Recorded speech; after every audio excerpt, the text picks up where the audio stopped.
BKL Nightly. This is the Game Day Recap Edition. I'm Thad Brown, joined by Carl Jones, Josh Reed. Caleb Carr will join us a little later on. A stunner, fellas. Patriots get the win 23-20. The best player on the field, and very rarely we have this category that does not immediately end up with Josh Allen being the answer. But in this game, it was Stephon Diggs, and I don't think there's much of a question. Yeah, he was sensational. Look, we've been in this stadium a lot of times when Stephon Diggs has been making big plays. This time he was on the other sideline.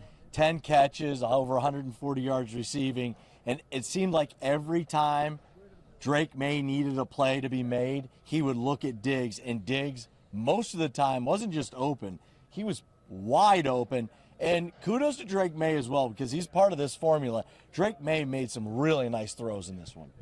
From that very first play of the game when Stephon Diggs caught that pass for like 12, 13 yards, I had a feeling that this was going to be one of those games. Now, to be frank, I didn't think it would be 146 yards, but he just enjoyed this atmosphere out here tonight. He said it today at the podium and just like how he relishes this and he loves the crowd atmosphere. He fed off of that. His teammates fed off of that from what he did on the field. Clearly, the players for the New England Patriots also said that he was a big leader for them, especially Ramondre Stevenson when he had the fumble. He was big for the Patriots in more ways than one, so kudos for him with the performance he had. How about this real quick? A stat that was tweeted out, or X'd out, I guess. I don't know what you call that. I guess you can say tweeted. That's fine. Tweeted out. We all know what that means. By one of the Patriots beat reporters is Stephon Diggs with back-to-back 100-yard yards receiving. He is the first Patriots wideout to do that since 2019 when Julian Edelman did it. That's going back a little ways. It had to be personally satisfying, and he wouldn't let on. We were all there in the press conference. You can tell he wanted to take the high road. He had the high roads. He just kept it pretty much. But the Bills didn't just trade him away. They traded away a philosophy. They said, we don't want to have that type of guy, separate of even any off-the-field problems he particularly caused. They didn't want to have a number one receiver anymore because they had everybody eats, and that was good enough for them. Well, Stephon Diggs, to be fair, he made the Bills choke on everybody eats tonight because having the number one receiver, to your point, not only was effective in terms of moving the chains, but it helped that young quarterback in a very difficult road environment in this game. Yeah, everybody eats, the whole philosophy and everything. And this might get lost a little bit in the shuffle here, but Dalton Kincaid was eating tonight. I mean, he was wide open, a ton over the middle, and Josh Allen, and look, I'll be the first one to admit I'm eating my words on Dalton Kincaid because going into this year, I said this is a make or break year, and I thought it was going to be probably more break than make, and Dalton Kincaid has looked really, really good, and he seems to be one of the only guys in this everybody eats offense that can get open on a consistent basis. But I will say this, though, about if your tight end is your number one pass catcher, he has to be Travis Kelce or Brock Bowers or Rob Gronkowski for that to be an efficient offense down in and down out. For how great Dalton Kincaid was today, the New England Patriots didn't put Christian Gonzalez on him. No matter how much he was killing them, they still felt, yeah, let him do what he has to do. We'll still have Carlson Davis and Christian Gonzalez and our superb guys on the outside handle their 111s and let Dalton Kincaid eat, and I don't think they wanted him to get 100 yards or whatever. Right. But that philosophy is not really conducive to long-term success if that isn't Travis Kelce out there. And to your point, the Patriots having the guys on the outside, they don't have the guys on the inside. Their interior pass defense has been a problem. The Bills exploited it. Give the Bills credit for that. But in this game, New England was able to live with it and win the game. A big reason for that was mistakes. The Bills had 11 penalties, second week in a row. They've been over 10 in that category. 3 turnovers, first time in 20 whatever games it was. They lost the turnover battle. Look, I don't care who you're playing against, maybe except for the Jets. If you make that many mistakes, eventually it's going to cost you, and it did in the Bills tonight. Well, I thought it was interesting hearing some of Sean McDermott's comments at the podium after the game. He said that the Patriots beat the Bills how the Bills win a lot of games. They force turnovers. They let the other team beat themselves.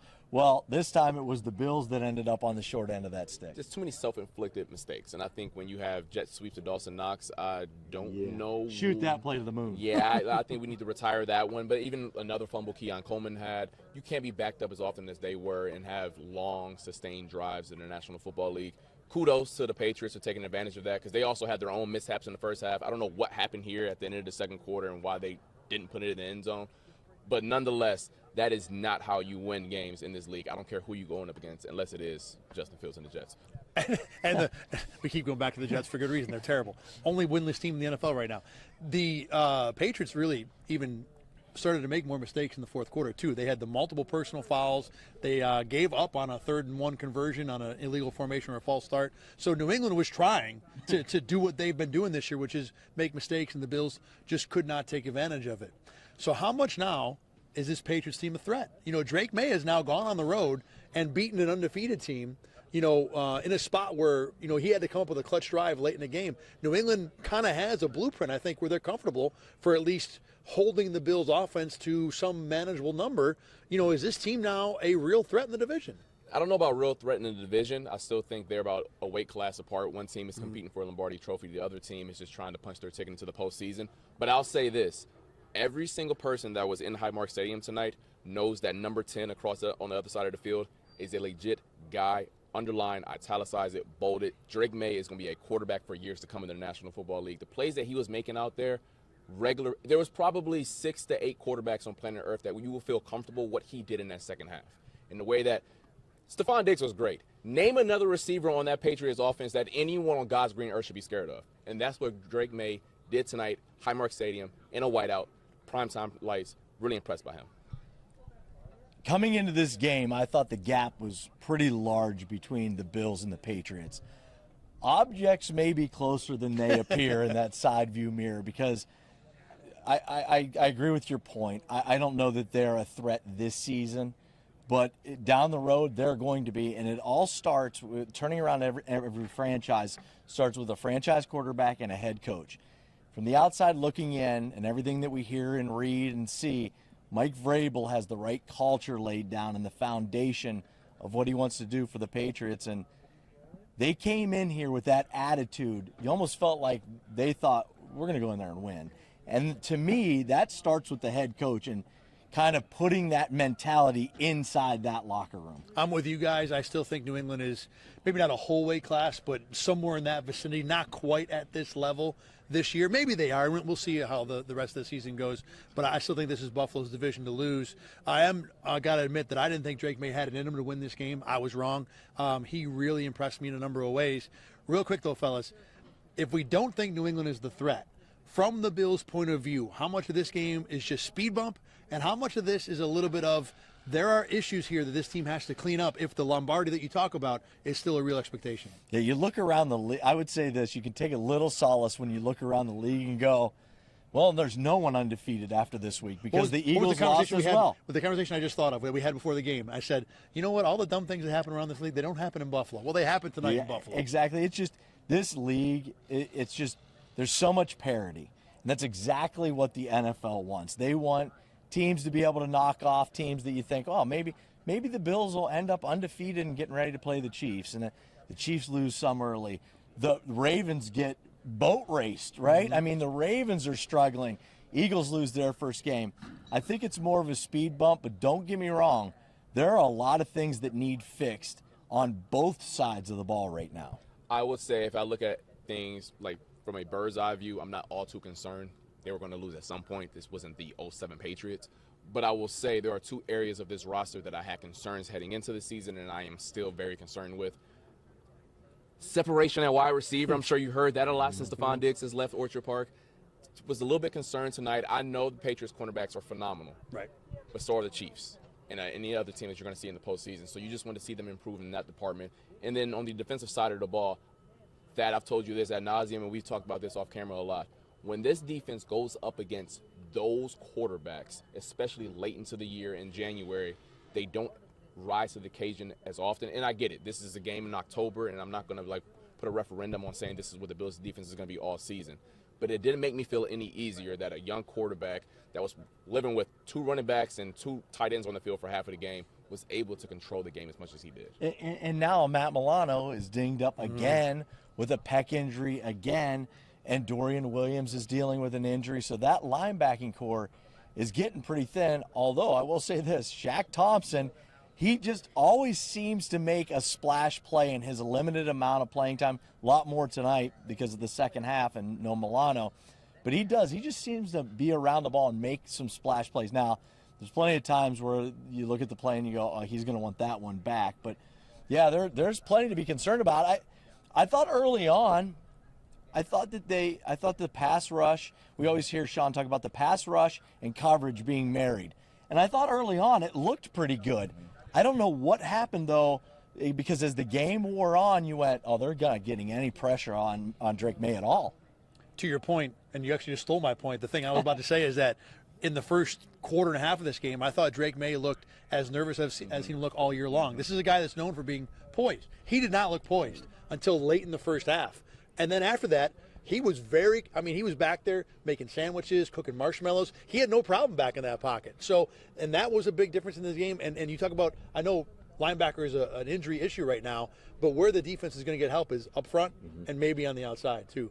One other thing too, I just want to say, little victory lap here. I was the one saying the offense was maybe we're out of time.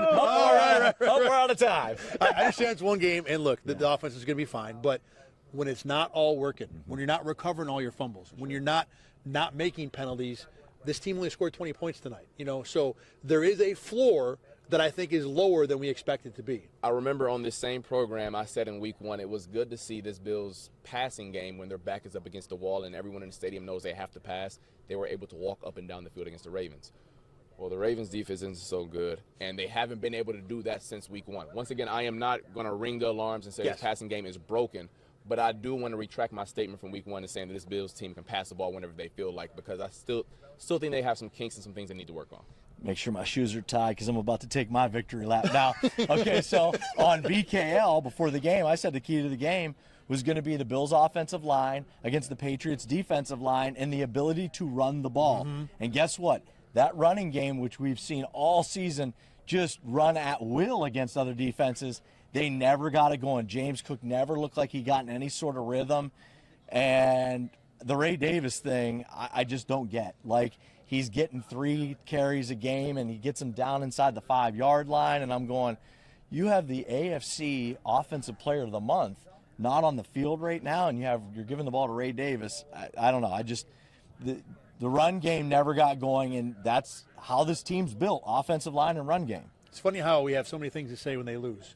This has gone on long enough. I got to get Caleb Carr in. We will have a lot more to say, the three of us, though, as this week goes on, for sure. For Carl Jones and Josh Reed, I'm Thad Brown. We're going to take a break. We'll be back right after this.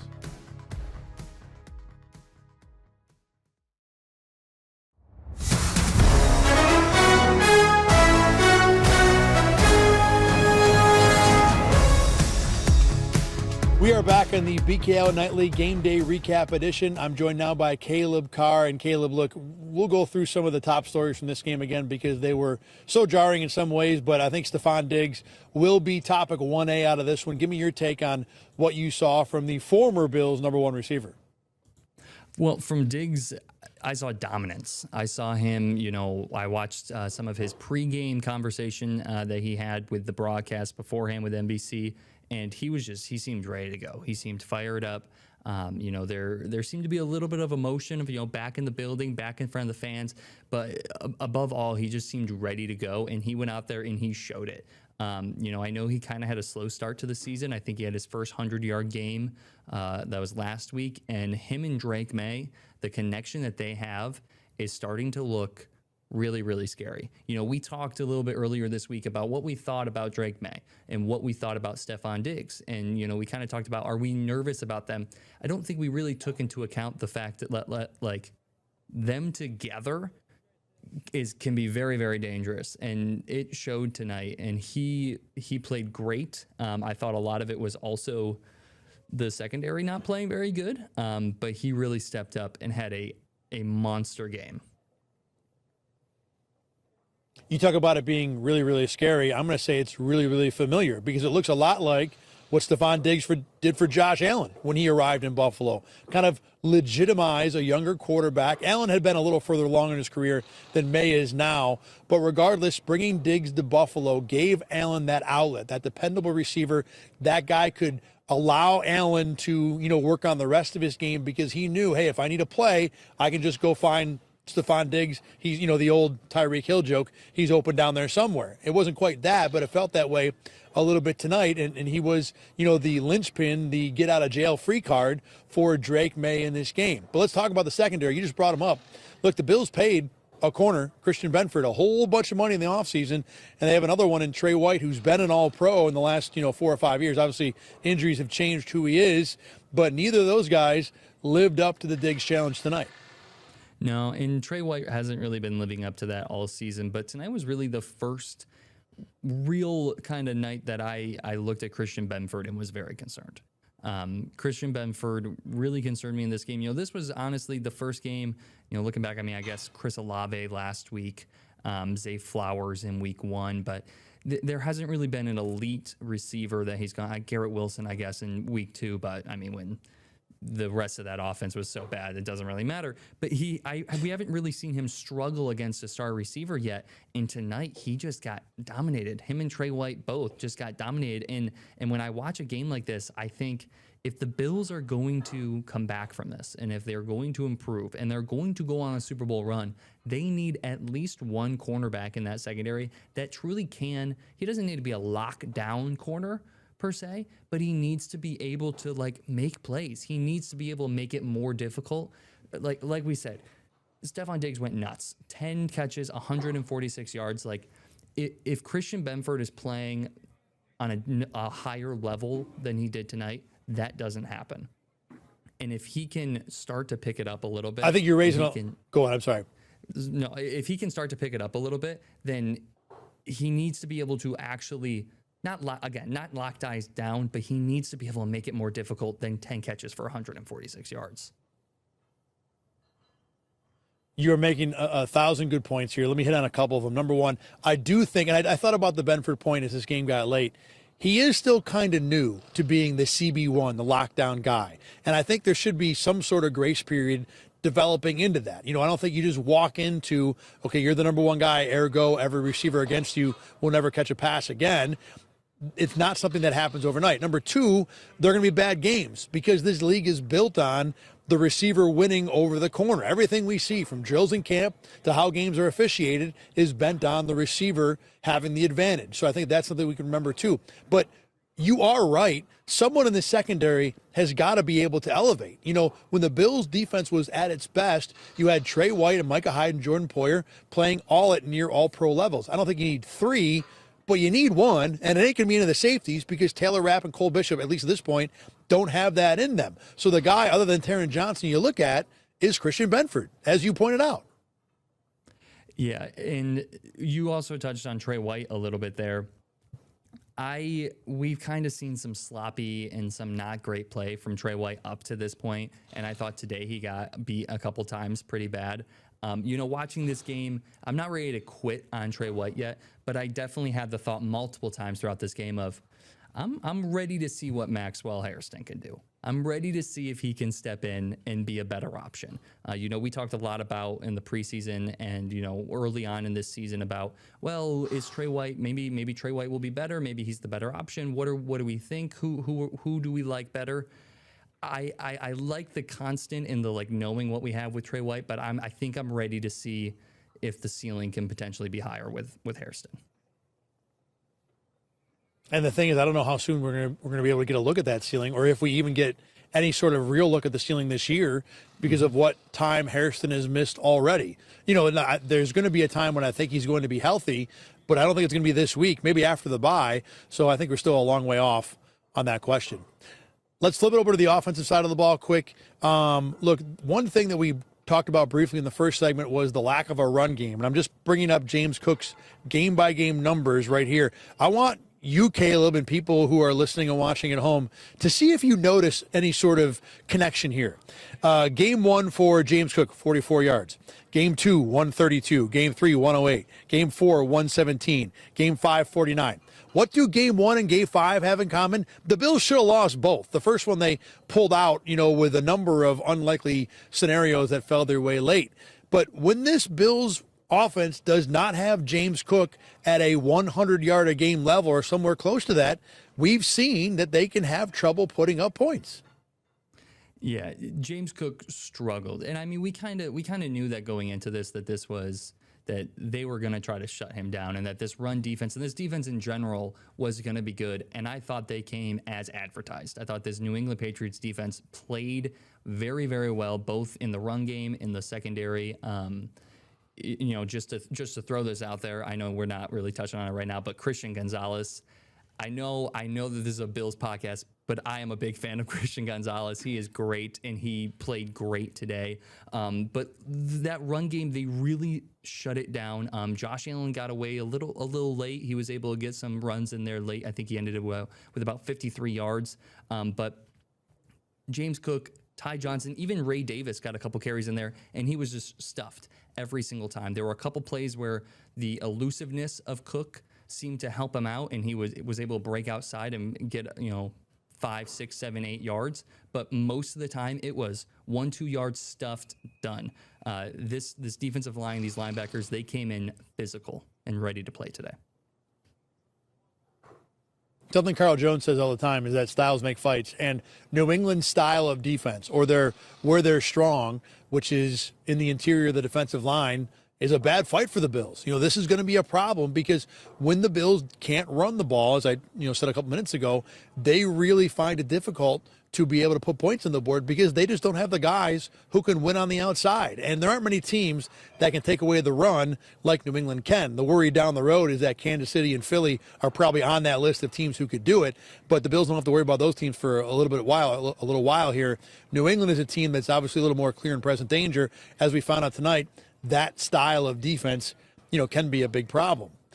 Let's go to, you talked about the Bills being able to, or going up against New England secondary. One guy who had no problem was Dalton Kincaid, and I think part of that is just how the Patriots are built. They're built to be a team that's good on the outside, not so much in the middle of the pass defense, and boy, Dalton Kincaid exploited that soft and creamy middle for New England's defense tonight. Yeah, he was the one bright spot of this team. Aside from, Josh Allen made some plays late, other than that terrible interception, but Dalton Kincaid was the main bright spot of this game, and he just continues to be the bright spot. Even last week where there was, they came out with the win, but there was some stalling and there was some here or there, and it just kind of looked sloppy at times. Dalton Kincaid was the guy. And again this week, unfortunately, they don't come out with the win, but Dalton Kincaid continues to be that guy, and we've been talking about him a lot lately. This is his breakout. We talked in the beginning of the season, is it going to be Keon Coleman or Dalton Kincaid? It's only week 5? It's only week 5, so it's too early to really answer that question. But if I had to put a bet on it, it would be Dalton Kincaid at the end of the season. He is looking great. And even like you said, it's against a defense that is kind of soft in the middle. So obviously it's going to be his chance to eat. But there's been times in the past where they played the defense that's soft in the middle, and he doesn't eat, and he doesn't go out there and do that. And the fact that he went out there and really took advantage of it, I thought he had a great day. He looked great out there. He's the one person on this team that I'm really, really excited to continue seeing. You talk about Keon Coleman. I think the difference is Dalton Kincaid has found a role, or at least a type of game plan he can exploit. Zone coverage, finding space, get him in the open field, get him working a little bit after the catch. He's comfortable operating there. Keon Coleman still working a little bit. I mean, we saw the third down catch, using his body, going up over guys, kind of the mossing guys play. That's what they're trying to get Keon Coleman to do, but he's not as productive or as consistent with it as Kincaid is with what he's doing. He's not Travis Kelce, but he's found a role and a niche and a thing that he can exploit and be pretty good with. One more thing. Let's hit on Josh Allen's game just for a little bit here, because I thought for large stretches Josh was, really, really good. He had to be, because the run game wasn't there. There were some, run game moments where Allen had to create yards on the ground on his own. That said, the red zone interception was absolutely terrible. There were a number of opportunities late in this game that Allen could not convert. I haven't looked at the film. I have no idea how much is on him, how much is down the field. I tend to lean down the field. Regardless, though, we talk about who the best player on the field was involving Bills games. Usually it's Josh Allen. It was Stephon Diggs tonight, and it wasn't even close because Allen did not have that type of game. No, like you said, he had some good plays late in the game. There was definitely that vibe late in the game of, okay, it's time for him to put the cape on. And every time I thought he was going to put the cape on, he'd have a couple big plays, and you're like, yep, here we go. It's starting, and then he'd roll out of the pocket, and no one would be there, throw an incomplete pass, overthrow Keon Coleman, or get caught immediately by a blitzer, and then it would just stall. I agree with you that interception was very, very bad. Those aren't things, especially in the red zone. Allen's usually very clean in the red zone. It's not often that we're talking about turnovers in that area of the field. And that just felt like a pass that wasn't needed to be forced. And he was kind of looking it down the whole time and then just ripped it, and it was not necessary. But then again, late in the game, he had good plays, and like you said, you said that you tend to lean downfield when things like that happen. That's kind of what it felt like today. It felt like he was getting out of the pocket, he was extending the play, he was giving the receivers an opportunity, giving his playmakers an opportunity to make his play, and it just seemed like nobody was making the play. Allen is still a ridiculously good player, reigning MVP, one of the best in the league, maybe the best in the league. There's an argument for that for sure. He just wasn't good enough to overcome all the mistakes, the penalties, the turnovers that were his fault too, in this game. That's going to happen over the course of 17 games. I don't think it's a panic button type loss for the Bills, but certainly raising concern for a number of different areas. That's going to wrap it up for BKL Nightly for this game. Remember, you can always see this show, the Game Day Recap Show, on Spotify and on YouTube. We'll be back tomorrow with the Monday edition, talking more about this loss and where the Bills go from here. We know for sure they go to Atlanta next week, but we've got a few days to get ready before it's the Bills and the Falcons on Monday night. For Josh Reed and Carl Jones and Caleb Carr, I'm Thad Brown. Thanks very much for watching BKL Nightly. We'll see you again tomorrow. Get the Rochester First streaming app today for everything you love from News 8 On Demand, plus exclusive shows you won't see anywhere else. Search ROC and download for free on Roku, Amazon Fire, and Apple TV.